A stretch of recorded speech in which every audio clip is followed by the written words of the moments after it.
All right, so the first time I did this question, I spent a long time on it and probably did way more work than I needed because I was so nervous about kind of falling into a trap.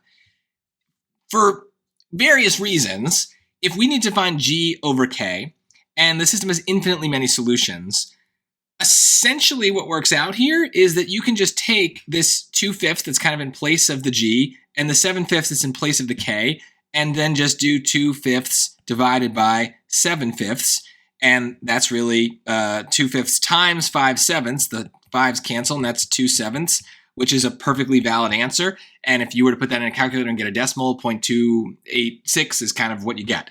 So that works as well.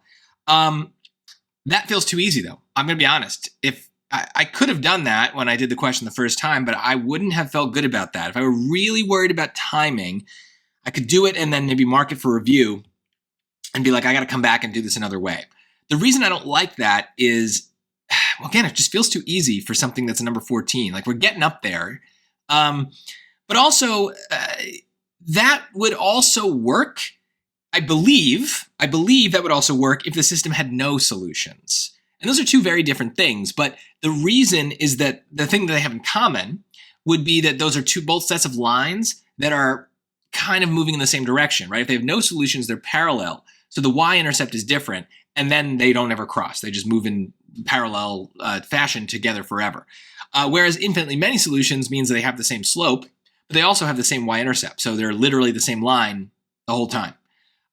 So that, I guess, is kind of reflected in the fact that if I were to start solving this equation and getting kind of like a y equals here, what would happen, especially with this one, is I'd get like ky is equal to negative g times x plus 5/2, and then I have to divide by k.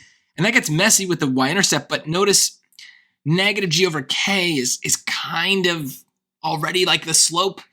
And so it's kind of what they're asking for. It's not quite it, right? The negative is messing with that. But in theory, if I were to do the same kind of steps on the top equation, I would end up with another slope that is a fraction and supposed to be the same slope. So the same kinds of things are going to happen where things will reduce down to the same number. In the top one, the negative will also kind of be part of the slope, but disappear for the purposes of this question. But that's, I guess, what worries me is like, I feel comfortable ignoring that negative, but other versions of this question might not let us do that. And I worry about that. So let me show you the much more tedious way to do it that would get us there. The way that they did it, I can't even imagine. Basically what they said is, since these have to be the same line, we need to find a number that we can multiply this whole second equation or first equation by to turn 2/7 into 5/2. So they're like, okay, 2/7 times what gets me 5/2? So you divide by this and you multiply and you get, I guess, 35/4, which I don't love that. It's certainly a messy, scary number, but it'll work. It'll work. What I would do, because it's much more predictable based on other questions, especially ones where we also have no solutions and we need to think about the lines as parallel, I would be thinking about the just getting everything into y equals mx plus b. So if I did that for the top equation, all right, let's bring this all the way down. First, I'd subtract over the 2/5 x, so I'd have 7/5 y is equal to negative 2/5 x plus 2/7. Then I would multiply everything by 5/7 to cancel out this guy. And now I just got to make sure I'm getting y equals, everything's kind of nice on the other side. And so the 5's will cancel out here. So that's nice. So that's negative 2/7 x. And then here we got to deal with some messiness, but it's okay. This would be 10/49. So this is kind of my main equation. And now I want the second one to look like that. So if I kind of continue where I left off, which was here, I would have y equals negative gk x plus 5/2 over k.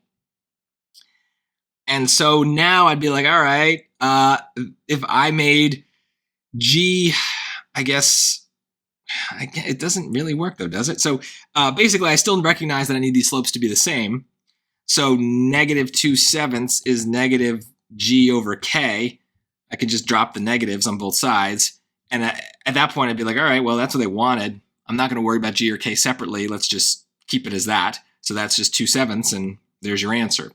Though I seem to be suggesting that k is 7, but does that work? So 5/2 times 1/7, right? Because I'm dividing by 7. That's 5/14, which is a different number than 10/49, I think. So is that, yeah. So that's the thing is g and k are not 2 and 7 because it's a fraction that's getting reduced kind of in the same way as here. When I multiply this and this, the fraction gets reduced. And I know when I did this originally, I got the values of g and k. So now in hindsight, I realize that's even more work than necessary. But the goal is with infinitely many solutions, you want to set the equations equal. You want them to match up. So just kind of getting one into y equals format, y equals mx plus b gives us a slope, gives us a y-intercept, gives us a way of understanding those things. And now I can actually find the value of k by comparing the two y-intercepts, but no reason to do it. But I don't know, it's definitely more work than just doing, what I did originally, this 2/5 divided by 7/5 and calling it a day. But I don't know. I think that there are going to be cases where they ask very similar questions, but they're different in just enough of a way that simple little division doesn't work. Tell me what you think. If I'm missing something, let me know.